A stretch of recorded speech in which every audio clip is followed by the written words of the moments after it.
श्री सच्चिदानंद सद्गुरु साईनाथ महाराज की जय। जोडूनिया कर चरणी ठेविला माथा, परिसावी विनंती माझी पंढरीनाथा।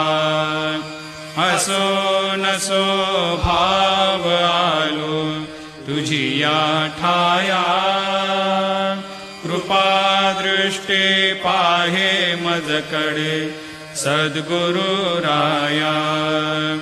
अखंडित सावे ऐसे वाटते पायी, सांडोनी संकोच ठाव थोडासा देई।